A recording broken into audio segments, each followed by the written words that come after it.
Hello বন্ধুরা, তো তোমাদের দেখাচ্ছি। এটা হচ্ছিল আমার ভাইয়ের বৌভাতের দিন। গেটের সামনে দিয়ে যাচ্ছি ভেতরে। তো চলো সামনের দিকে দেখাচ্ছি। যাচ্ছি এখন সামনের দিকে। তো দেখো প্রথমেই আছে কিন্তু আমার ভাইয়ের বউ। তো দেখো এই যে কেমন লাগছে দেখতে, সাজিয়েছে কেমন লাগছে অবশ্যই কিন্তু কমেন্ট করে জানিও। তারপরে দেখো এই যে ইনি কিন্তু আমার মা।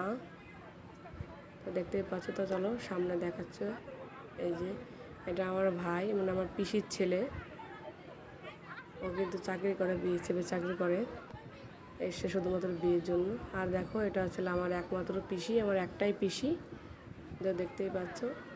আর এটা হচ্ছে আমার দিদি, আমার একটাই দিদি।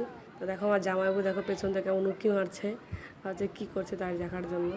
আর এই যে আমার ভাই, যার হচ্ছে বৌভাত। তো চলো। আর এই যে আমার জামাইবাবু, আমার একটাই জামাইবাবুকে দেখাচ্ছি, দেখো। আর আমার মামাও একটাই মামা।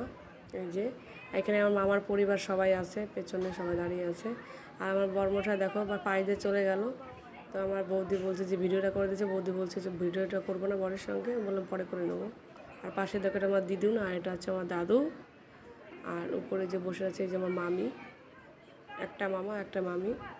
আর নিচে আছে পাশে আমার মামার দু ছেলে মেয়ে, এই যে মেয়ে আর ছেলে, ওরা অনেক দূর থেকে এসছে। আর এই যে আমার বাবা ভিজে গিয়েছে, বাবাকে ভালো দেখা যাচ্ছে না, বাইরে বৃষ্টি হচ্ছে প্রচণ্ড। আর বাইরে গিয়েছিলো, ভিজে গিয়েছে। তো দেখো এই যে আমার বরমশাই ভিডিও করতে চায় না, ছবি তুলতে চায় না, বেশি একটা আমার সঙ্গে আসে না। তো চলো মেন আকর্ষণ দেখাচ্ছি ঘরে। এই যে হচ্ছে ঘরের বৌভাতের খাট সাজানো হয়েছে। কেমন লাগছে কমেন্ট করে অবশ্যই কিন্তু জানিও। তো দেখো, আর আমাকে কেমন লাগছে কমেন্ট করে বলো। তো চলো টাটা, বাই বাই।